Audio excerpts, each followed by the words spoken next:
While Shaka Zulu was building his empire through terror in the east, a catastrophic chain reaction shattered the rest of southern Africa. It was the Lifaqane, and millions fled for their lives.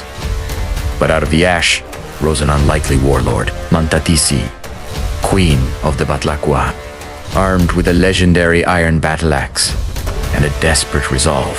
She turned a starving, displaced tribe into a nomadic empire of 40,000 warriors. She didn't fight for a throne. She fought to keep her bloodline alive.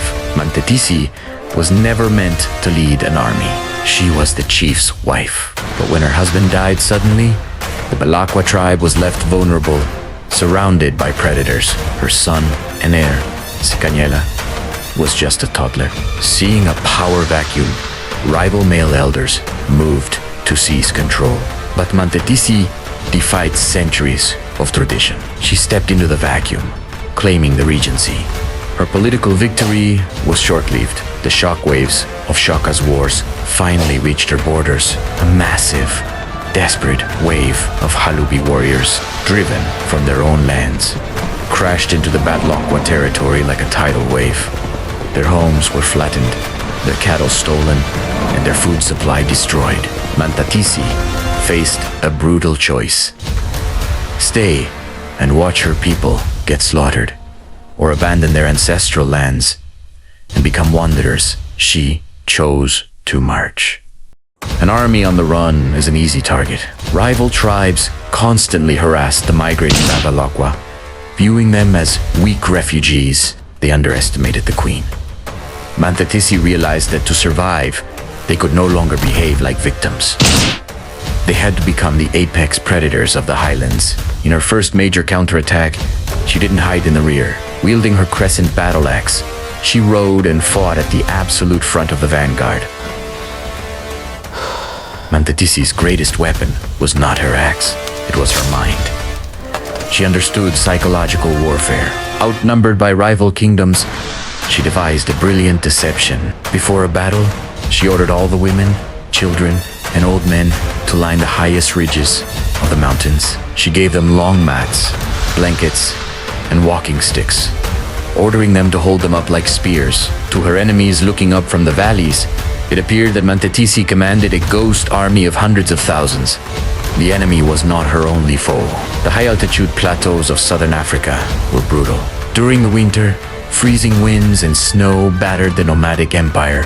They had no permanent shelters, minimal food, and frostbite took lives daily. The 40,000 people under her care were starving. To keep them moving, Manthatisi walked on foot through the snow, her heavy fur cloaks frozen stiff, proving to her soldiers that their queen would bleed and freeze alongside them. Wandering could only last so long. Manthatisi needed a permanent sanctuary to rebuild her nation. A massive flat-topped fortress mountain with sheer sandstone cliffs on all sides. It was virtually inaccessible. Manthatisi built a secure capital. For years, rival empires, European Greek raiders, and neighboring kings tried to scale the mountain. All of them were broken against the stone defenses of the Batlokwa. As the years passed, the toddler prince Sikanyela grew into a man, but he had been raised on the run, nurtured by war and bloodshed. It was fierce, but lacked his mother's strategic brilliance and restraint. As Manthatisi prepared to hand over the crown, an internal struggle began. She had fought to preserve a civilization.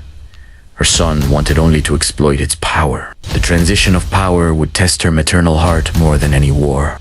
The final chapters of her active rule brought her into contact with another legendary figure, Queen Manthatisi, the founder of the Lesotho nation. Manthatisi was a master of diplomacy, while the Batlokwa, under Sikanyela, preferred raids. The two neighboring mountain kingdoms locked horns in a bitter rivalry for dominance over the highlands. Though the wars were brutal, Manthatisi himself deeply respected Manthatisi, recognizing her as the true architect of Safo survival during the dark years of the crushing. Manthatisi passed away around 1847.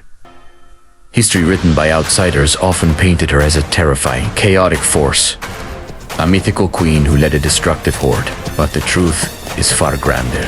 She was a brilliant political survivor in an era that completely destroyed hundreds of other tribes. Her leadership ensured that the Batlokwa people survived to become part of modern Lesotho In South Africa, the warrior queen who carried an axe did not just conquer the mountains, she carved her name permanently into the bedrock of African history. Thank you for watching. Subscribe to the channel for more stories from historical reels.